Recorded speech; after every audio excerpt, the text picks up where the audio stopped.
जय हिंद दोस्तों। आज हम लोग भारतीय कृषि के प्रमुख समस्याओं का पर प्रकाश डालेंगे। साथ ही भारतीय कृषि के विकास द्वारा देश में उत्पादकता में सुधार लाने में और कृषि आय को बढ़ाने में क्या सुझाव हो सकती है, इसके बारे में हम लोग जानेंगे। ठीक है दोस्तों, आगे बढ़ते हैं।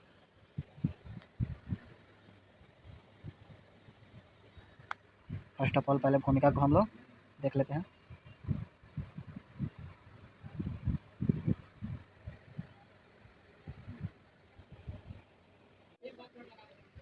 चलिए दोस्तों, इसकी भूमिका को देख लेते हैं। यहाँ देख सकते हैं, ये भूमिका है। भारतीय कृषि प्रधान देश है, यानी भारत जो है कृषि प्रधान देश है और यहाँ की 2/3 जनसंख्या का जीवन पद्धति खेती से जुड़ी हुई है तथा कच्चे माल पर उद्योगों का निर्भरता कृषि उत्पाद पर ही है। इसके बावजूद भारत की कृषि पिछड़ी हुई अवस्था में है। इस पिछड़ेपन के कई प्रमुख समस्याएं विद्यमान हैं, जो इस प्रकार है। इसमें छोटा सा एक अच्छा भूमिका लिखना है, इसमें कुछ फैक्ट देते हुए आगे बढ़ना है। जैसे यहाँ पर देख सकते हैं कि 2/3 जनसंख्या जो भारतीय कृषि से जुड़ी हुई है। अब आते हैं इसके समस्या के बारे में देखते हैं। यहाँ देख सकते हैं परंपरागत समस्या। भारतीय किसान अभी भी गेहूं एवं धान की खेती ही किया करते हैं। तब इनके कृषि जीवन जो है एक निर्वाह हुआ करता है, यानी सिर्फ जीवन जीने के लिए ही खेती करते हैं धान एवं जोत का आकार। वर्तमान समय में लगभग 85% सीमांत किसान भारत में है, जिस कारण छोटे किसान अपने खेतों में तकनीक एवं आधुनिक यंत्रों पर खर्च नहीं उठा पाते। साख की समस्या। किसान खेतों में इनपुट की खरीद हेतु महाजनों एवं सूदखोरों से ब्याज पर पैसे लेते हैं, जिस वजह से हमेशा कर्ज की स्थिति बनी रहती है। विपणन की समस्या। हमारे देश में उचित बाजार की उपलब्धता न होने की वजह से किसान अपने उपज को कम दाम पर ही स्थानीय बाजार एवं महाजनों के हाथ बेचने पर मजबूर होता है। सिंचाई की समस्या। आज भी हमारा कृषि 40% सिंचाई हेतु मौसमी वर्षा पर निर्भर है, परंतु असंतुलन पर्यावरण की वजह से सिंचाई की समस्या भी प्रभावित हुई है। मिट्टी की उर्वरता के ह्रास।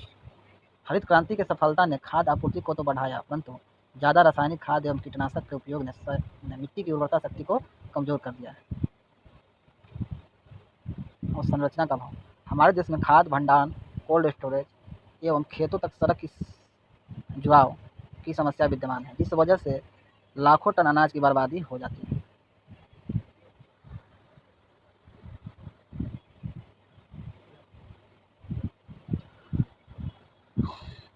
उपरोक्त समस्याओं को दूर करने का उपाय इस प्रकार है। पहला, आधुनिक पद्धति का समावेश। आज समय की मांग है कि हमें परंपरागत कृषि को छोड़कर कृषि कार्यों में आधुनिक पद्धति का अपनाया जाए। जैसे पश्चिमी देशों में बड़े पैमाने पर आधुनिक पद्धति से खेती हो रही है, जैसा कि हम लोग देख रहे हैं अमेरिका, इंग्लैंड, जितने भी यूरोपीय देश हैं, इसमें आधुनिक तरीके से खेती किया जा रहा है। अनुबंध कृषि एवं सहकारी कृषि को बढ़ावा। हमारे देश में छोटे छोटे किसान की संख्या अधिक है, अर्थात सीमांत किसान हैं, उनके जोत का आकार बहुत छोटा है। इसके सदुपयोग हेतु अनुबंध कृषि तथा सहकारी कृषि लाभदायक सिद्ध हो सकती है। अनुबंध कृषि से क्या होगा या सहकारी कृषि से क्या होगा कि उनको एक कंपनी द्वारा अनुबंध करा लिया जाएगा और कंपनी का ही दायित्व होगा कि किसानों को आधुनिक यंत्र और बीज, खाद, सिंचाई ये सब उपलब्ध कराया जाएगा, जिससे क्या होगा किसानों को अन्य जो इनपुट की समस्या है वो नहीं होगी। वित्त की उचित उपलब्धता। किसानों को उचित ब्याज दर पर अनुसूचित बैंकों से लोन दिया जाए ताकि अपनी कृषि हेतु इनपुट अर्थात बीज, खाद एवं कीटनाशक खरीद सकें। आज भी बहुत ऐसे मतलब मात्र एक आंकड़ा आया है कि मात्र 10% ही किसानों को अनुसूचित बैंकों से लोन मिलता है, अर्थात 90% किसान जो है लोन से वंचित हो जाता है और उस किसानों को महाजनों के ऊपर डिपेंड होना पड़ता है, जिससे वो कर्ज की स्थिति में हो जाता है। बाजार की उपलब्धता। सरकार द्वारा किसानों के अनाज को बाजार में समय पर बेचने एवं उचित दाम प्राप्त करने हेतु ब्लॉक स्तर पर बाजार की उपलब्धता होनी चाहिए। यानी अभी वर्तमान समय में अनुमंडल स्तर पर बाजार है, वो भी जो है जर्जर की अवस्था में है और इस समस्या को सुधार करने के लिए ब्लॉक स्तर पर किसानों को बाजार मिलनी चाहिए। सिंचाई की आधुनिक तकनीक। आज पर्यावरण असंतुलन की अवस्था में पहुंच चुकी है, जिससे खेतों में सिंचाई प्रभावित होती है। इसके लिए सिंचाई की आधुनिक पद्धति को अपनाने की जरूरत है, जैसे ड्रिप सिंचाई, स्प्रिंकल सिंचाई इत्यादि। विज्ञान एवं प्रौद्योगिकी का उपयोग।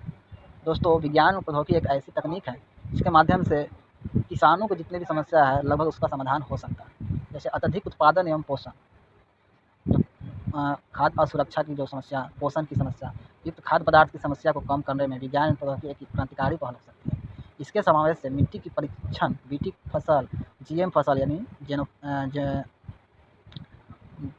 जेनेटिक मॉडिफाइड फसल इत्यादि का इस्तेमाल कर बहुत सारी समस्याओं का हल निकाला जा सकता है।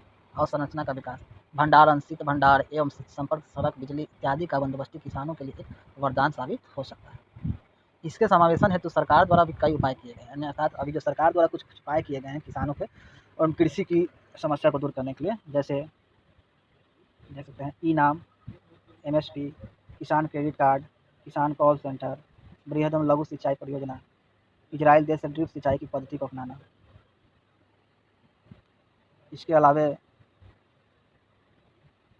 किसान संपदा योजना, ये सब योजनाएं चलाई जा रही हैं।